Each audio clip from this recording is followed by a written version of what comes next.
right, late yesterday, in a rare moment of bipartisan agreement, the U.S. Senate unanimously approved a measure requiring the federal government to declassify intelligence on the origins of COVID-19. The passing of the bill, introduced last month by Republican Senators Mike Braun of Indiana and Josh Hawley of Missouri, came on the heels of President Biden's announcement earlier in the day calling on the U.S. intelligence agencies to investigate the origins of the virus. It also came shortly after the Biden State Department quietly terminated an inquiry into the virus's origins that was initially launched at the request of the former Secretary of State, Mike Pompeo, who joins us now from Israel. Mike, welcome back to Washington Watch. Tony, it's great to be with you. It's especially great to be with you from this important place for Christianity and for Judaism. Yeah, before we get into the Wuhan lab and what we know and don't know and what we did know and should have known, give us a report. What's it like on the ground there in Israel? Yes, I've just got on the ground an hour or so ago, but I must say we have been in Tel Aviv and we've seen people out walking around, enjoying life as they would do on an evening like this. It's a beautiful night. The Israelis understand. They understand the threat that opposes them. They know what happened these past 10, 12 days, but they're not about to allow to change their way of life and how they live with their families. It's pretty glorious to be out and watch all these people out doing the things that families do. Yeah, resilient people who understand what it's like to live under the constant threat of hostile neighbors. But I want to ask you one more question about that before we move on to the issue in China. And I know that under your watch at Secretary of State, at the direction of the president, we saw the embassy move to Jerusalem, the U.S. Embassy. We also saw the sovereignty extended, or recognized, I should say, of Israel over the Golan Heights. America projected strength when it came to Israel. While people predicted that there would be fallout to all of those decisions, there was none. In fact, we saw historic peace accords that were accomplished in the Middle East. Is it weakness that brings on this conflict? Tony, it's always the case that our adversaries, folks like Iran and their sponsored proxies like Hamas, who was firing thousands of rockets into Israel, they can always smell weakness. They can sense it. Our administration was completely committed to ensuring that the Israelis had every tool that they need, and we demonstrated that we understood they had the right to protect their own sovereignty and protect their own people.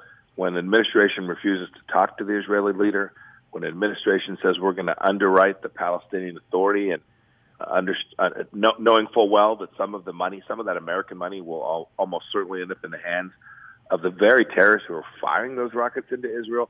Yes, the bad guys notice, and weakness begets war. Strength deters it.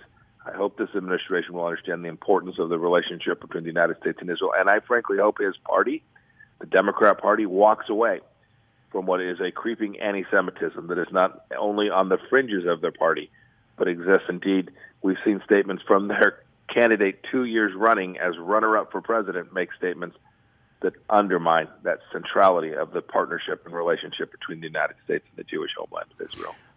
Are you in Israel to show the continued support that there is among Americans for our allies in Israel? You know, Tony, I actually came here for a very specific purpose. I became close friends with the head of the Israeli intelligence service. He is retiring, and he asked me to come to his retirement ceremony. That's the purpose for my visit. It's been glorious. Even on the flight over, there were so many people that said kind things. I just said thank you for what you and President Trump did for our country and for the partnership between our two nations. It was heartwarming that there I am sitting on a commercial airplane, people saying how much they appreciated the important relationship between our two countries. This must continue. It needs to be bipartisan, Tony. You mentioned intelligence. I've got to ask you this question now as we transition to the president's statement yesterday, President Biden saying he's giving the intelligence community 90 days to look into whether or not the origins of the COVID-19 virus were from the Wuhan laboratory. What's an additional 90 days going to provide? Haven't we already been looking at this information? Tony, we spent a lot of energy, the State Department, our intelligence community, inside the State Department and outside the State Department, trying to get to the bottom of this. In the end, the people who know, the Chinese Communist Party, who could tell us the answer to these questions, right? Things like who was patient zero, And was the Wuhan Institute of Virology engaged in research that allowed this virus to leak and kill millions of people in the world? They know. I hope they learn a whole lot in the next 90 days. We learned an awful lot during our work, including the statement that we released back on the 15th of January, which made clear a number of things about the work that was being done at that virology lab, the fact that some of their doctors had become sick, we now know were hospitalized with symptoms consistent with the Wuhan virus. I hope they'll take this seriously. So far, this administration has not indicated at all that they have any intention of holding China accountable for what they've foisted upon the world. Well, it seems like if anybody would raise those questions, suggesting that, the old adage, where there's smoke, there's fire. I mean, the fact that you had, as you mentioned, 3 of the researchers there from the laboratory being hospitalized with flu-like symptoms, that could quite well indicate that this could be the source. But those were always dismissed as being those advocating conspiratorial theories. Yes. Yes, the liberal media put the tin hat on me a whole handful of times. I've been talking about this since well over a year now, back in late April, early May of last year. We knew, Tony, that every data point that was uncovered suggested that this Wuhan Institute of Virology was the likely source for what happened. How it got out, we don't know, but it was very likely the case. That remains true today. The data points enormously in that direction. The Chinese Communist Party must be held accountable. There are so many tools by which it could be done. What one can't do is when one talks to Xi Jinping as America's leaders, you can't ignore it.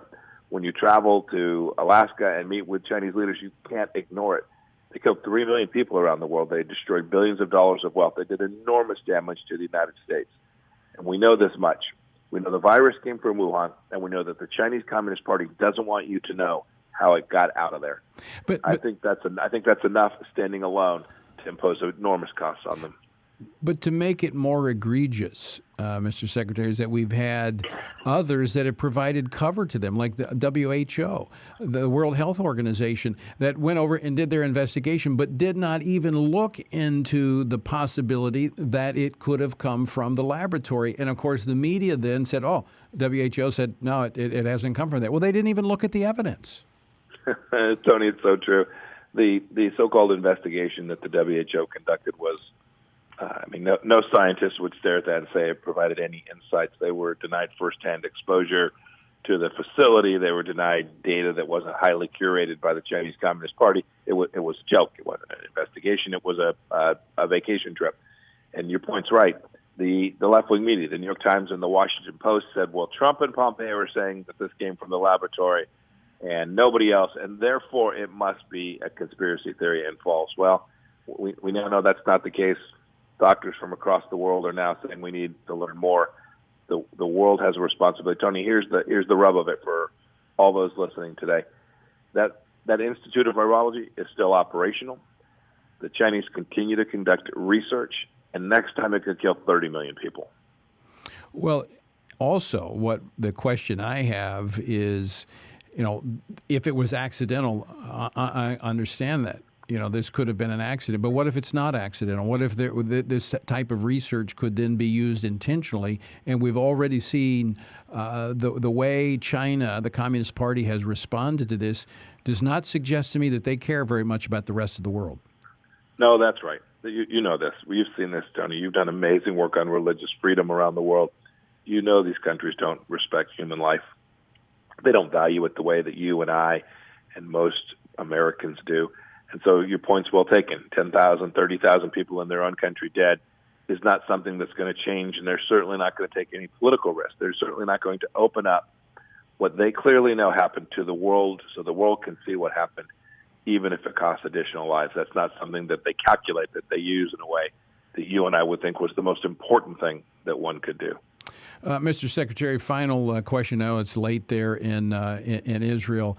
Certainly, this time that has expired since the leak or since the creation or since the virus began to spread, I'll put it that way, this has given them plenty of time to destroy records, the paper trail, if that existed. But it's important not to let this go because this should inform, I would think, for our policymakers, our relationship with China going forward if they don't come clean. Yes, Tony, I think that's absolutely the case. We began to do this in the Trump administration. We were trying to convince them to allow us to see what happened. But yes, they've done all of these things. At the very least, this is reckless negligence. It could be worse. So we should, given just the facts that we have, we should begin to impose real costs. I can think of some simple ones. We certainly shouldn't allow American athletes to go honor that country with their presence in the Olympic Games in Beijing in just a little over a year, while they have covered up a virus that killed millions and they are actively engaged in genocidal activity in Western China even as we speak. There are many things the United States and the world can do to hold China accountable. And even if we learn nothing more, even if they're able to cover up everything else, we know enough now that this is completely appropriate and indeed necessary. Well, Mr. Secretary, I want to thank you for staying up late and joining us with the Washington Watch late night edition there in Israel. Thanks so much for being with us. Bless you. Have a good night. All right, you too.